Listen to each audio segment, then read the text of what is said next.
ඒ වගේම තමයි විශේෂයෙන් අද ගත්තම අපි මේ ෆොරස්ට් එකයි වයිල්ඩ් ලයිෆ් එකයි ගැන කතා කරද්දී මේ රට තුල ෆොරස්ට් වයිල්ඩ් ලයිෆ් කියන මේ දෙකටම ජාතික ප්‍රතිපත්තියක් හදන්න ඕනේ.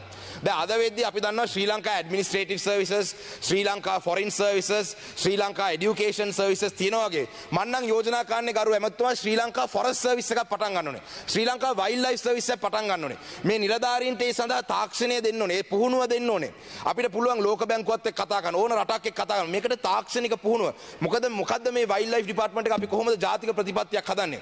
අද වෙනතුරු ගත්තම වයිල්ඩ් ලයිෆ් ඩිපාර්ට්මන්ට් එකේ ෆොරස්ට් ඩිපාර්ට්මන්ට් එකේ නිලධාරීන් ඉන්නවා ප්‍රොමෝෂන් ලැබිලානේ අවුරුදු ගාණක්. එතකොට මේ වැඩ කරන නිලධාරීන්ට සාධාරණ ලැබෙන්න ඕනේ ප්‍රොමෝෂන් ටික ලබා දුන්නොත් තමයි ඒ නිලධාරීන් තව උනන්දුවෙන් වැඩ කරන්නේ. හැබැයි මේ වයිල්ඩ් ලයිෆ් එකටයි ෆොරස්ට් එකටයි අද වෙනකොට මේ රැකියා ලක්ෂ්‍ය යටතේ ගත්ත යම් නිලධාරීන් ලබා දීලා තියෙනවා. ඒ නිලධාරීන් නෙවෙයි යම් සේවකයන් ලබා දීලා තියෙනවා. මේ සේවකයන්ට අලිය අරහේ එනවා කිව්වම සේවකයෙක් මෙහෙ දුවලා. ඉතින් ඒ වගේ තත්ත්වයක් ඇති. ඒක නිසා මම ඉල්ලා සිටිනවා එමත්තුමා මේ ෆොරස්ට් එකටයි වයිල්ඩ් ලයිෆ් එකටයි ප්‍රතිපත්තියක් හදන්න. අද වෙනතුරු මේ මිනිස් ගැටුම වැඩි වෙලා තියෙන්නේ, උග්‍ර වෙලා තියෙන ප්‍රධාන හේතුව තමයි එලිෆන්ට් කොරිඩෝ. අලියා සාමාන්‍ය සංක්‍රමණය කරන සතුන් අලියා සංක්‍රමණය කරන්නේ පාරේ අද වෙනකොට ඇමතිවරු නැත්තම් മന്ത്രിවරු නැත්තම් එක නොඑක් කණ්ඩායම් වලින් ඒ ප්‍රදේශවල වගා කරන්න දීලා දෙනවා. ඉතින් ඉඩම් සම්බන්ධව ෆොරස්ට් එකයි වයිල්ඩ් ලයිෆ් එකයි එකතු වෙලා ජාතික ප්‍රතිපත්තියක් හදන්න ඕනේ. වයිල්ඩ් ලයිෆ් එක ගත්තම සමහර සතුන් ඉන්නවා වයිල්ඩ් ලයිෆ් එකේ ඒගොල්ලන් ප්‍රිසර්ව් කරන්න ඕනේ. ඒගොල්ලන් ආරක්ෂා කරන්න ඕනේ. දැන් දඩුලේන වෙන්න පුළුවන්. එහෙම නැත්තම් ඉත්තෑ වෙන්න පුළුවන්. මේ වගේ සතුන් ආරක්ෂා කරන්න. හැබැයි කෘෂිකර්ම අමාත්‍යාංශය ගත්තාම මේ සතුන් ඇවිල්ලා මේගොල්ලන් කෘමිනාශනය කරන්න ඕනේ. එහෙම නැත්නම් මේ සතු කරදරයක්. they are a pest. they have become a pest to the agriculture industry. So we have to have a national policy. අපි ජාතික ප්‍රතිපත්තියක් මේ දෙගොල්ලම එකතු කරන් හදන්න ඕනේ. මොකද අපි දැක්ක ගොඩක් සෑන්වල වයිල්ඩ් ලයිෆ් එක ඇතුළේ තමයි හරක් යන්නේ. ඉතින් හරකටත් යන්න තැනක් තියෙන්න ඕනේ. ඉතින් ඒක නිසා නිලධාරීන් නිතරම ගැටෙනවා. අපි දැක්ක ඇමතිවරු ගිහලා නිලධාරීන්ට චණ්ඩිපාට දානවා. ඉතින් ඒ වගේ නැතුව මම නම් කියන්නේ මේ වයිල්ඩ් ලයිෆ් දෙකටම ජාතික ප්‍රතිපත්තියක් හදන්න ඕනේ කියන එක තමයි මම මේ අවස්ථාවේ කියන්න ඕනේ. ඒ වගේම තමයි ඊළඟට අද අමාත්‍යාංශයේ තියෙන දූෂිතම වැය ක්ෂේත්‍රයේදී අද environment ministry එක. The most corrupt ministry that's being discussed today is the environment ministry, not the minister, the ministry. දැන් මේ මංගාව මගේ අතේ තියෙනවා 2022 11 චෝදනා පත්‍රය. डी සජ්ජනද දිසිල්වා අධ්‍යක්ෂ ජෙනරාල්ට යවපු චෝදනා පත්‍රයක්. මේ මම දැන් මෙතන කවුරුත් කලබල වෙන්න එපා. මොකද මම මේ කියවන්නේ මේ ඔබතුමාගේ පරිසර අමාත්‍යාංශයේ තියෙන මේ චෝදනා පත්‍රකින් මේක අත්සන් කරලා තියෙන වෛද්‍ය අනිල් ජයසිංහ ලේකම් පරිසර අමාත්‍යාංශය. දැන් මේකේ තියෙන සුවිශේෂීම කාරණාව තමයි මේකේ 7 වෙනි මම මේ චෝදනා පත්‍රය මම මාධ්‍යයට නිදහස් කරන්නම්. කවුරු හරි ඕනනම් මාව කන්ටැක්ට් කරන්න මම ලබා දෙන්නම්. මට වෙලා නැහැ. පිටු 3ක් කියවන පිටු 3ක් චෝදනා තියෙනවා. මේ GSMB ආයතනය. ඒ කියන්නේ GSMB භූ විද්‍යා සමීක්ෂණ පතල් කාර්යාංශය. ඒකේ මේ 7 වෙනි කාරණාව තමයි කරුණාකර මෙම චෝදනා පත්‍රය ලැබුණු බව භූ විද්‍යා සමීක්ෂණ පතල් කාර්යාංශයේ සභාපතිවරයා මගින් මා වෙත දන්වා එවන්න. දැන් භූ විද්‍යා හා පතල් අමාත්‍යාංශයේ සභාපතිවරයා කවුද? දැන් මේක ඊටාම මම පොඩි වෙලාවක් කරන් මේක ගැන කතා කරන්න ඕනේ. මොකද 2020 දී SM චන්ද්‍රසේන ගරු ඇමතුමා ඉන්නකොට తాවකාලිකව පත් කරා මේ සජ්ජනද දිසිල්වා කියන අධ්‍යක්ෂක ජෙනරාල්. එතුමාට ඉන්ටර්විව් එකක් තියලා පත් කරපු පත්වීමක් නෙමෙයි. මේ පත්වීම එතුමාට ලබා දුන්නාන් පස්සේ දැන් GSMB ආයතනය කිව්වම භූ විද්‍යාව කිව්වම ගොඩක් රටේ ජනතාව දන්නේ නැහැ. මේකේ ගොඩක් සම්පත් තියෙන ආයතනයක්. මේකේ තියෙනවා අපේ තිරුවානා, ඉලුමිනයිට්, ග්‍රැෆයිට්, ඒ වගේ ලංකාවේ තියෙන භූ විද්‍යාව, පොළොව යට තියෙන සියලුම භූ විද්‍යාව, මේ පොළොව යට තියෙන සියලුම වස්තු සම්පත් මුළු ලංකාවේ ඉන්න සියලු දෙනාටම අයිති දෙයක්. මේක යම් කණ්ඩායමකට අයිති දෙයක් නෙවෙයි. මතක තියාගන්න ඕනේ. මේක ඩොලර් රුපියල්වත් පුළුවන් හොඳ ක්‍රමවේදයක්. හැබැයි හරියට කරන්න ඕනේ. නිකන් මේ ජනාධිපතිතුමා සතුටු කරන්න මම ජනාධිපතිතුමනි මේකෙන් ඩොලර් හොයලා දෙන්නම් ඔබතුමාට කියලා බොරු කියලා මෙතන ඉන්නවත් දන්නේ නැහැ. බොරු කියලා එහෙම මේක මේ ජනාධිපතිතුමාව රවට්ටන්න හදන්න එපා. ඉතින් ඇත්ත වශයෙන්ම මේ GSMB ආයතනයේට ඩිරෙක්ටර් ජෙනරල් පත් කරන SM චන්ද්‍රසේන මහත්මයා ඊට පස්සේ ජනාධිපතිතුමාගේ හිටපු ලේකම් සුගීශ්වර බණ්ඩාරවර කියන පුද්ගලයාගේ දිගින් දිගටම සහයෝගය තිබ්බා මේ වැලි කැණීම් කරන්න. මේ පුද්ගලයාට දිගින් දිගටම තිබ්බා. මේ ආයතනයට සභාපති හැටියට හිටියේ ශ්‍රී ලංකා පොදු ජන පෙරමුණේ එන්ජිනේරියෝ සංගමය හරහා යෝජනා කරපු පුද්ගලයෙක් මම හිතන්නේ අනුර වල්පොල කියන මහත්මයා. දැන් මේ අනුර වල්පොල දැන් මේක හොඳට අහන් ඉන්න අනුර වල්පොල කියන මේ සභාපතිවරයාව 2022 පෙබරවාරි මාසේ මම හිතන්නේ කෝප් කමිටුවට GSMB ආයතනය කැඳෙව්වා. 2022 කෝප් කමිටුවට මේ ආයතනය කැඳවපු වෙලාවේ මොකද්ද කරේ? කෝප් එකට එන්න කලින් මේ අන්ර වල්පොල කියන සභාපතිවරයාව අයින් කරලා අලුත් සභාපතිවරයෙක් පත් කරා. මං හිතන්නේ මංජුල කියලා. ඒ මංජුල කියන්නේ SHP මංජුල. දැන් මේක හොඳම දේ තමයි අපි ගෝඨාභය රාජපක්ෂ මහත්තයාව ජනාධිපතිතුමාව ජනාධිපති කාලේ දෙමළ ජාතික සන්ධානය හම්බුණා. මං එතුමාට මේක ගැන කිව්වා. එතකොට එතුමා ටක් ගාලා එතුමාගේ නිලධාරියා කතා කරලා ඇත්තටම මේ කවුද මාරු කරේ මේ අන්ර වල්පොලව කියලා ඇහුවා. ඒ කියන්නේ ජනාධිපතිවරයාව දන්නේ නැතුව තමයි මේ අන්ර වල්පොලව මාරු කරලා මේ HLMS කියන්නේ මගේ යාළුවෙක්ගේ නමක් මේ SHP මංජුල. SHP මංජුලව පත් කළේ. දැන් SHP මංජුල කියන්නේ කවුද? ශාෆි නගර් කියලා තියෙනවා ප්‍රදේශයක්. මේ ශාෆි නගර් වල තියෙනවා ලක්ෂයක් හෙක්ටයාර 28ක් තියෙනවා වැලි කැණීම් කරන්න පුළුවන් තැන්. මේ හෙක්ටයාර 28 කියුබ් ලක්ෂයකට වඩා තියෙනවා. ඒ කියුබ් ලක්ෂය කියන්නේ මං හිතන්නේ මම නම් කියුබ් 3මාර වැලි පටවන മന്ത്രിවරයෙක් ඉන්නවා නම් කියන්න කියුබ් 3මාර මං හිතන්නේ දැන් 55000 60000ක් විතර යනවා මං හිතන්නේ. එතකොට කීයද? 90ක් යනවා 90000ක් යනවා. එතකොට 90000ක් යනවා කියලා කියනකොට මේ කියුබ් ලක්ෂයක් තියෙනවා මෙතන. එතකොට ලක්ෂය වැඩි කිරීම 90000. මේකේ වටිනාකම. එතකොට මෙතන දැන් ඇවිල්ලි ඉවරලා මේකේ ප්‍රහෙලිකාව කියන්නේ මෙතන මම මෙතන මේ එක ආයතනයක් වෙනුවෙන්වත් නෙවෙයි පෙනී හිටින්නේ. මම මේක ප්‍රධාන වශයෙන් කියන්නේ මේ එක උදාහරණයක්. භූ විද්‍යාව හා පතල් කර්මාන්ත කියන කොච්චර දූෂිතද මේ දූෂණයෙන් අපි සභාපතිවරයාගෙම පටන් ගමු. එතකොට එතනින් එහාට ඊළඟ දූෂණ ටික රටේ ජනතාවට හිතා ගන්න පුළුවන්. දැන් මේ සභාපතිවරයාට පර්මිට් එකක් තිබිලා තියෙනවා අප්ටවුන් වෙන්චර්ස් ප්‍රයිවට් ලිමිටඩ්. දැන් මේ 2021 කෝප් කමිටුවේ රැස්වීමට එන්න කලින් අර හිටපු සභාපතිව මාරු කරලා පත් කරන සභාපතිවරයා කවුද? ශාෆි නගර් කියන ප්‍රදේශයේ ලක්ෂයක් කියුබ් ලක්ෂයක් පටවන්න පර්මිට් එකක් දාගත්ත පුද්ගලයෙක්. අප්ටවුන් වෙන්චර්ස් ප්‍රයිවට් ලිමිටඩ්. එයාගේ පර්මිට් එකේ අංකය තමයි TDL ඇලයිරක් B ඇලයිරක් TM ඇලයිරක් 0351. දැන් මේ පුද්ගලයා දැන් බාන්න මේ වැලි ලංකාවේ වැලි ආරක්ෂා කරන කොන්ෆ්ලික්ට් ඔෆ් ඉන්ටරෙස්ට් වැලි ආරක්ෂා කරන්න ඕන පුද්ගලයා සභාපතිවරයා තමයි මේ පර්මිට් එකේ අයිතිකාරයා. එතකොට විශල්ම කියලා තව ආයතනයක් ඇවිල්ලා තියෙනවා. මං ගාව මේකේ ඕනතරම් ලියුම් තියෙනවා. මේ විශල්ම කියන කම්පැනිය කොළඹට ඇවිල්ලි ඉවරලා දීලා තියෙනවා ඇප්ලිකේෂන් එකක් ශාෆි නගර් කියන ප්‍රදේශයේ වැලි පටවන්න. එතකොට කොහොම හරි එතකොට කොළඹ අමාත්‍යාංශයේ රැස්වීමේ ආපු ප්‍රොපෝසල් එක අරන් ගිහිල්ලා කවුරු හරි තිරිකුණාමලයේ දිස්ත්‍රික්කයට ගිහිල්ලා තිරිකුණාමලයේ දිස්ත්‍රික් කාර්යාලයෙන් ඒ ප්‍රොපෝසල් එකම දීලා තියෙනවා. එතකොට කොළඹින් අනුමැතිය ලැබෙන්න කලින් ප්‍රොපෝසල් එක හොරගම් කරා තව ප්‍රොපෝසල් එකක් දැම්මා. එතකොට ඒකේ හිටපු අධ්‍යක්ෂකවරියක් කියලා තියෙනවා එක ප්‍රොපෝසල් එකක් සමීක්ෂණයට ලක් වෙනකොට තව ප්‍රොපෝසල් එකක් ගන්න එපා කියලා.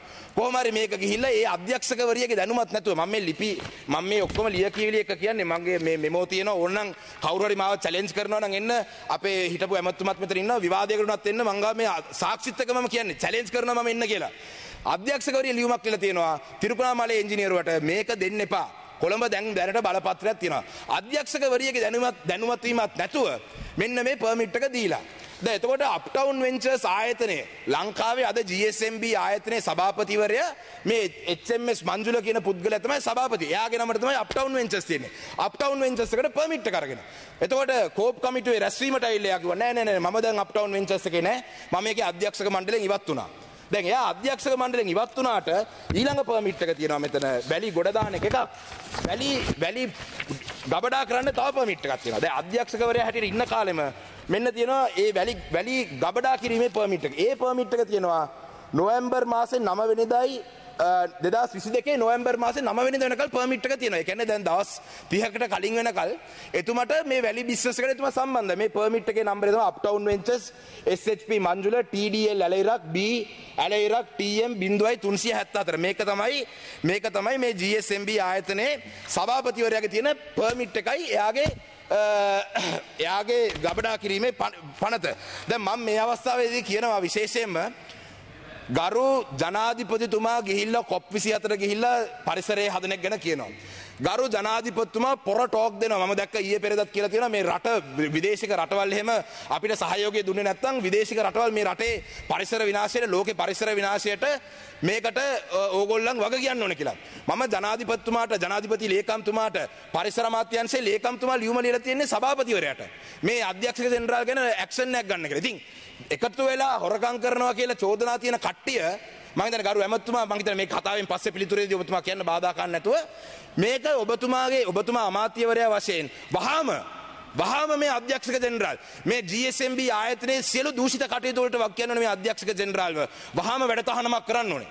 මොකද මේ චෝදනා පත්‍රය ලේකම්තුමාගේ තියෙන්නේ. එහෙම ඔබතුමාලා කරන්නේ නැත්නම් ඔබතුමාලාට මම දවස් 15ක විතර කාලයක් දෙන්නම්. ඔබතුමාලා එහෙම කරන්නේ නැත්නම් මම කතා කරනවා ඉන්ටර්නැෂනල් ප්‍රෙස් මීට් එකක්. I will call for an international press conference and I will tell the world that His Excellency the President has been threatening the countries around the world that if they don't cooperate with environmental climate change in the world and doesn't help South Asia, that they will have to be held responsible for all this destruction.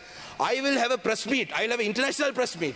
මම ජාත්‍යන්තර මාධ්‍ය සාකච්ඡාවක් කළා කියනවා ලෝකේ රටවල් වලට ජනාධිපතිතුමා චණ්ඩිපාත් දාන ගමන් ලංකාවේ පරිසර අමාත්‍යාංශයේ පරිසර ලේකම්තුමාගේ නියෝගයක්වත් මේ රටේ ක්‍රියාත්මක වෙන්නේ නැහැ කියලා. ඉතින් වහාම මේ HMS මංජුල කියන සභාපතිවරයා වහාම වැඩතහනම් කරන්න ඕනේ.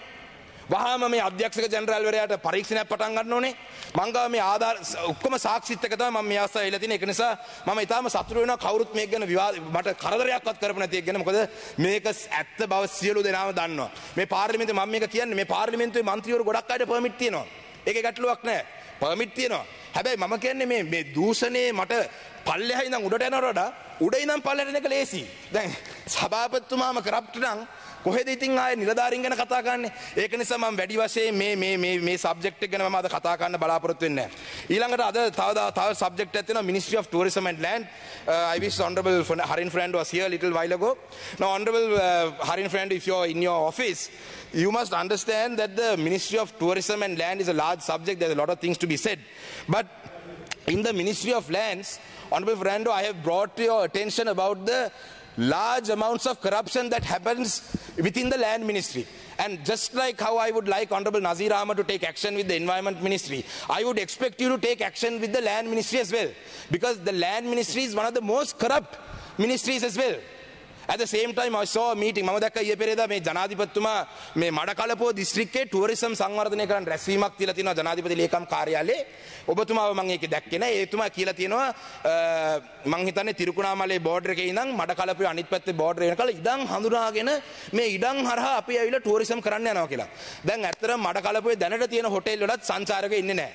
පාසිකුඩාවල තියෙන හොටෙල් භාගයට භාගයක් හිස්. මඩකලපුවට සුද්දෙක් මම සුදු හමක් දැකලා නැහැ මං අර. මම තමයි මඩකලපුවේ ඉන්න සුද්දා. ඉතින් එතනින් එහාට මඩකලපුව දිස්ත්‍රික්කයේ ටුවරිසම් හදන්න මේ ඉඩම් හඳුනාගෙන මේ ඉඩම් බෙදෙන වැඩපිළිවෙලක් ආරම්භ කරන්න ඕනේ නැහැ. පහුගිය කාලෙත් මෙහෙම තමයි ඉඩම් හඳුනාගෙන පාසිකුඩාවල තියෙන ඉඩම් ටික ඔක්කොම කෑලි කරලා ඇමතිවරුන්ගේ යාළුවන්ටයි ලොකු ව්‍යාපාරිකයන්ට තමයි ලබා දුන්නේ. ඒක නිසා මම මේ අවස්ථාවේ ඉල්ලා සිටින්නේ මඩකලපුව දිස්ත්‍රික්කයේ ටුවරිසම් සම්බන්ධ වනේ ඕන වැඩපිළිවෙලක් කරන ගරු ජනාධිපතිතුමනි ආණ්ඩු පක්ෂ විපක්ෂ කියලා බලන්න එපා.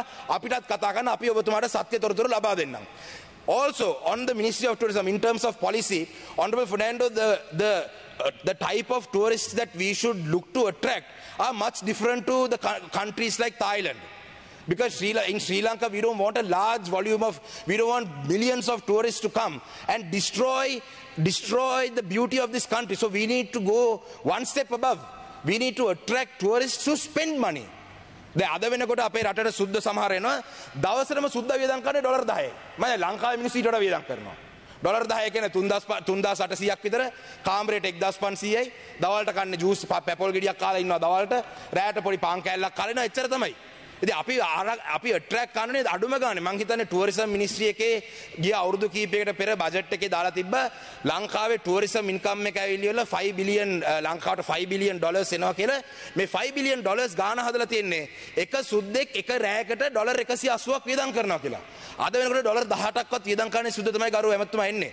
ඉතින් ඒක නිසා මේ සුද්දු ඇවිල්ලා අපේ පාසිකුඩාවලට නම් සුද්දු වෙන්නේ නැහැ. උණවට්න බීච් එක වෙන්න පුළුවන්, මිරිස්ස බීච් එක වෙන්න පුළුවන්, අපේ කල්චරල් ට්‍රයැන්ගල් එක වෙන්න පුළුවන්. මේවල සුද්දෝ වැඩිපුර එන්න ඒ ප්‍රදේශවල තියෙන රිසෝසස් අපිට අහිමි වෙනවා. මොකද ඒ සුද්දෝ ගිහිල්ලා පිරිලා ප්‍රිස්ටින් බීචස් කිව්වම ප්‍රිස්ටින් බීච් එකක් වුණාම සුද්දෝ දෙතුන් දෙනෙක් ඉන්නවා බීච් එක බලන් ඉන්නවා ජූස් එකක් බොනවා ෂැම්පේන් ග්ලාස් එකකට එහෙම තියෙනවනේ. මේ සුද්දෝ 1000ක් විතර බීච් පාටි දාලා ඉවරලා මේ ඩොලර් 10 දවසට වියදම් කරන සුද්දන්ගෙන් එහා ගිහිල්ලා I understand දැනට තියෙන තත්ත්වය අනුව එන ඕන සුද්දෙක් අපිට ඩොලර් අවශ්‍යයි. හැබැයි ඔබතුමාගේ අමාත්‍යාංශය හරහා ඉදිරි අනාගතයේදී මම නම් කියන්නේ මේ ක්වොලිටි එක වැඩි සුද්දෝ පොඩ්ඩක් ක්වොලිටි එකකින් වැඩි වෙච්ච සුද්දෝ අපිට මේ ලංකාවට ආකර්ෂණය කරගන්න පුළුවන් නම් මං හිතන්නේ ඒක ඉතාමත්ම රටට ඉදිරි අනාගතේ බුටික් හොටෙල්ස් එකක් අපි හදන්න ඕනේ. දැනට තියෙන බුටික් හොටෙල්ස් වලට අපි සපෝට් කරන්න ඕනේ. මං කියන්නේ මම කියන්නේ නෑ අපේ මේ බැක්පැකර්ස්ලා ගේන්න එපා කියලා. හැබැයි දැනට එහෙම කමක් නැති වුණත් ඉදිරි අනාගතයේදී පොලිසි එකක් වශයෙන් we should look at attracting more and more we should look at attracting more and more tourists who spend a little bit more money than we expect. ඒ වගේම තමයි මම මේ අවස්ථාවේදී කැමති කියන්න මේ වෙරිටේ ආයතනයෙන් කරලා තියෙනවා රිසර්ච් එකක් හුස්ම ගත්තට කමක් නැද්ද තමයි ඒ රිසර්ච් එකේ නම. Is it okay to breathe? ස්වාසිප්පදක පරවැල්ලයා. හුස්ම ගත්තට කමක් නැහැ. ඒ කියන්නේ මේකෙන් කියලා තියෙන්නේ මේ ලංකාව අපි දක්නවා ඩෙල්හි වගේ රටවල් වල මේ වායු දූෂණය, වාත දූෂණය වෙලා ඒ රටවල් වල හුස්ම ගන්න බැරි තත්ත්වයක් ඇවිල්ලා තියෙනවා. දවල් නිකන් ඉන්න වෙලාවටත් මාස්ක් දාගෙන යන්න ඕන තත්ත්වයක් ඇවිල්ලා තියෙනවා මේ වගේ රටවල. ඉතින් ලංකාවත් වැඩි දුර නැහැ. ලංකාවත් වැඩි දුර නැහැ. ඉතින් ගොඩක් අය මේ සර්ප්‍රයිස් වෙයි. මේකේ ගිහිල්ලා බැලුවොත් එහෙම මේකේ තියෙනවා වෙබ්සයිට් එකක් airquality.lk. මේ ආයතනයෙන් කරලා තියෙන රිසර්ච් එකක් ලංකාව පුරාම සෙන්සර්ස් දාලා මේ සෙන්සර්ස් හරහා ලංකාවේ තියෙන මේ වාතයේ තියෙන මේ එන්වයරන්මන්ට් මිනිස්ට්‍රියට අදාළ නිසා කියන්නේ වාතයේ තියෙන the quality of our air. So research has been done. I would like to urge the minister in charge of environment to invite Verite and to take this project forward or to support this project to give awareness to this country about the environment, the air pollution in this country. Thing මේක ගැන කියනකොට සමහර කෙනෙක්ලෝ නෑ මේ වාත දූෂණය අපිට නම් බලපාන්නේ නෑ අපිට මොකද්ද ඔක තව කල් තියෙනවනේ කියලා. හැබැයි අද වෙනතුරු අපි ගෑස් භාවිතා කරපු රටක් මේ රටේ තියෙන ආර්ථික ප්‍රශ්න නිසා ආපහු දරලිපට ගිහිල්ලා තියෙනවා. අද ගොඩක් රටේ ජනතාව උයන්නේ දරලිපෙන්. මොකද ගෑස් සිලින්ඩරයක් සල්ලි දීලා ගන්න බෑ. මම දැක්ක සමහර තැන්වල මේ ගෑස් සිලින්ඩරේ උඩ දර දාලා ගෑස් සිලින්ඩරේ ලිපක් බවට පත් කරපු ජනතාව මම දැක්කා. ඉතින් අද වෙනතුරු මං හිතන්නේ ඒකේ රිසර්ච් එකේ කියලා තියෙනවා ඒකේ මම දන්නේ නැහැ ඒකේ යුනිට් එක මොකක්ද කියලා 2.5ට අඩු කොටස් ඒ කියන්නේ දුමෙන් එන ඒ මේ දරලිපේ එන අවයව වලින් එන 2.5ට අඩු යුනිට් එකක් තියෙනවා නම් ඒක කෙලින්ම යන්නේ පෙනහලට කෙලින්ම යන්නේ ලේවලට. ඉතින් අද වෙනකොට ලංකාව පුරාම දරලිප් භාවිතා කරන ජනතාව මේ දරුණු ප්‍රශ්නයට මුහුණ දෙනවා ගිය අවුරුද්දේ විතරක්.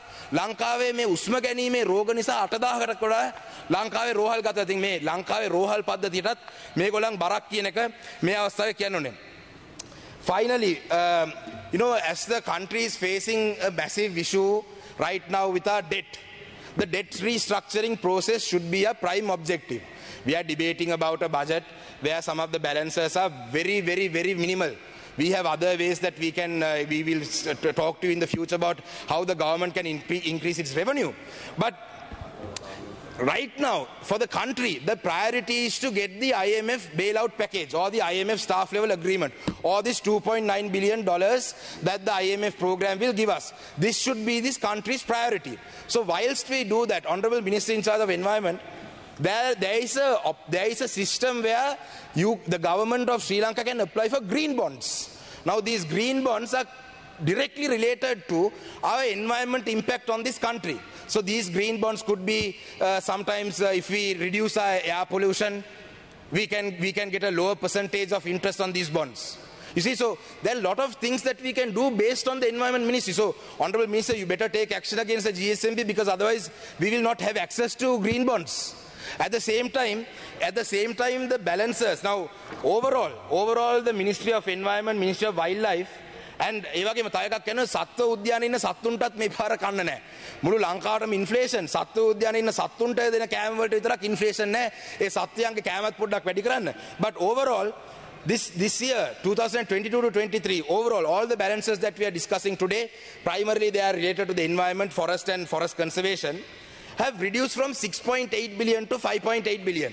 So, Honorable State Minister for Finance is here. I think the IMF program also helps the country if there is money allocated to the environment. They do not expect the government to cut down on expenditure related to the environment. I think there is a clause, there is an unwritten law there. When the IMF wants the government to cut down on the expenditure, they don't necessarily expect the government to cut down on expenditure related to environment. Because indirectly, the entire world has a responsibility towards environment protection.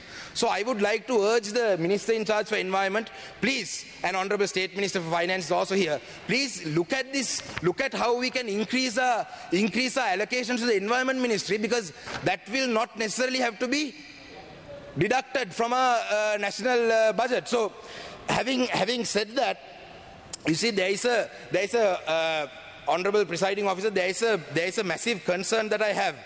Very recently I spoke in Parliament. I spoke in Parliament about China not willing to restructure the debt within this country. Now there is a serious concern, Honorable Member, you have 3 minutes. Honorable Member, I have 4 minutes because anyway. Now there is a serious concern because I was exercising the sovereignty of our people within this house, in this assembly. The sovereignty of the people of this country.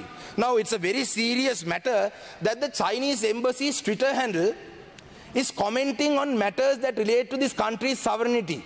In this chamber, in this house, when I speak, I am speaking on behalf of the people of Sri Lanka.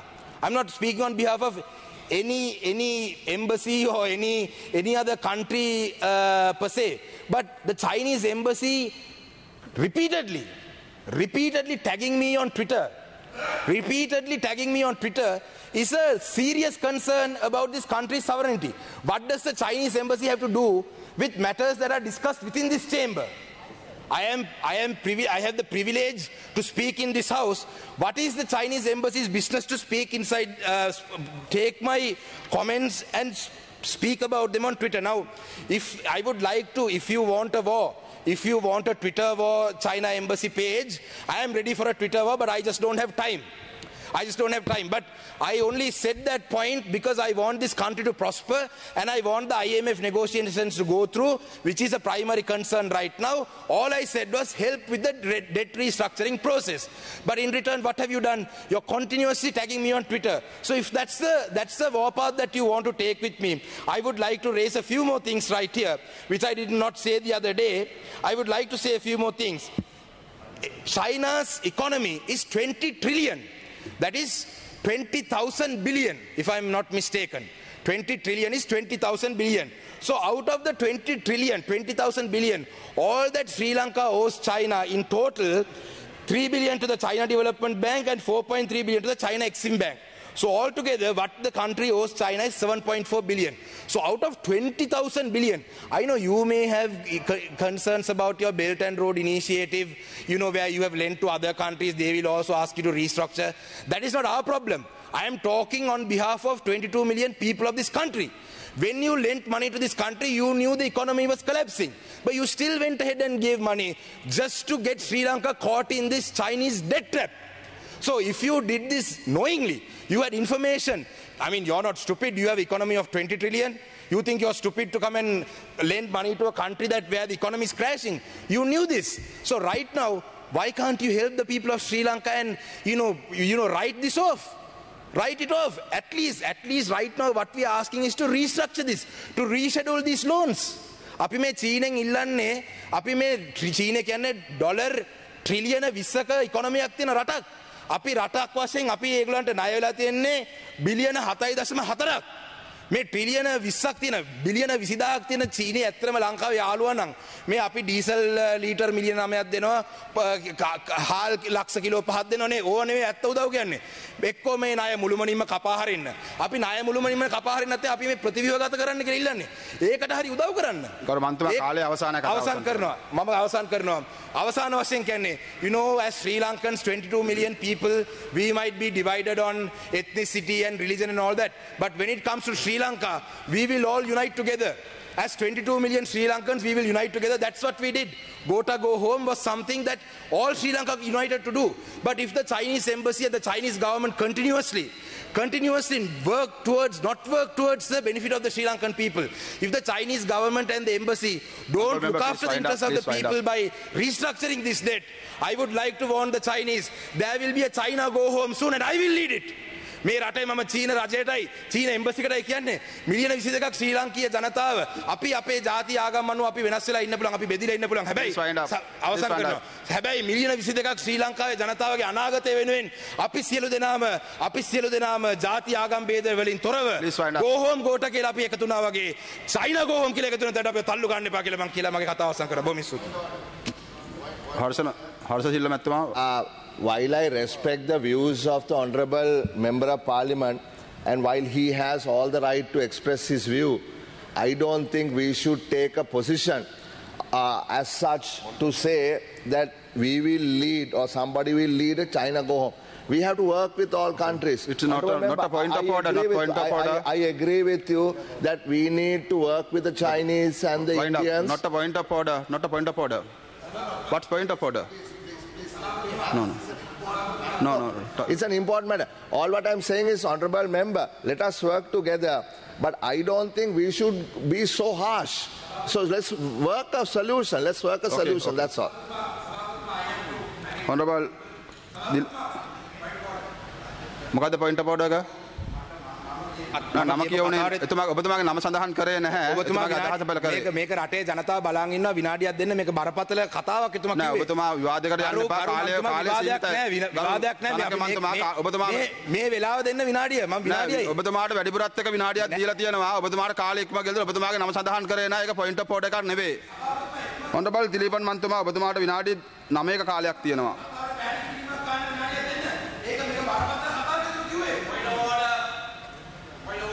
Sumandra Mantwa, මොකද්ද point of order? Our Honorable Harsha De Silva commented on a speech that was just made by my colleague. But no, speech no, name. So you allowed him. You allowed him to say that. It's on record. You can't allow one member to comment on a speech of another member in the opposition. That is Dr. Harsha De Silva's opinion. That has no relevance. He should not comment. He should not comment on the propriety of a speech made by another member. Then you I want Dr. Harsha De Silva, please don't interfere with the expression of views by other members of parliament. You are not the minister. Okay. You are another member in the opposition. Please don't interfere with our views. Point of order, because he mentioned my name. No. My name was mentioned. My name was mentioned. Honorable member, just I'll let you speak. Because my name was. හර්ෂිල් මැත්තමා විවාදයකට යන්න එපා. සානක රාජමාණික මැත්තමා ඔබතුමා. No, my name was mentioned. මම කියන්නේ මේකයි. මම කිව්වා ඕන කෙනෙක්ට අයිතිය තියෙන ඕන කතාවක් කියන්න. මම එතුමාගේ අයිතිය පිළිබඳව නෙමෙයි කතා කරන්නේ. මම කතා කරන්නේ රටවල් දෙකක් අතර තියෙන සම්බන්ධතාවයක් පිළිබඳව. එච්චරයි. මම අයිතිය පිළිබඳව නෙමෙයි කතා කරන්නේ. එතුමාට අයිතිය තියෙන Shanaka මැත්තමා. What a point of order? මොකද්ද point of order? Point of order is it's totally out of order for honorable member to be commenting like this. That is totally out of order. That is the point of order that I'm raising. Shanaka Dr. Harsha, you're entitled to your opinion. Right, Honorable Harsha De Silva, you are entitled to your opinion. I express my views in this house. Now, the SJB or the JVP or the SLP or the SLFP might not want to get on the wrong side of China because you all probably want to come back into power, stay in power. But for us, we respect the country's citizens' values. අපි මේ රටේ ජනතාව වෙනුවෙන් කතා කරන්නේ සමගි ජන බලවේගද පොහොට්ටුවද ශ්‍රී ලංකාවේ පක්ෂයේ ජනතාව විමුක්තිමනද ඕගලන්ගේ දේශපාලන අපිට නැහැ. රටේ ජනතාව වෙනුවෙන් මම කතා කරන්නේ. තිලිපන් මන්තුමා ඔබතුමා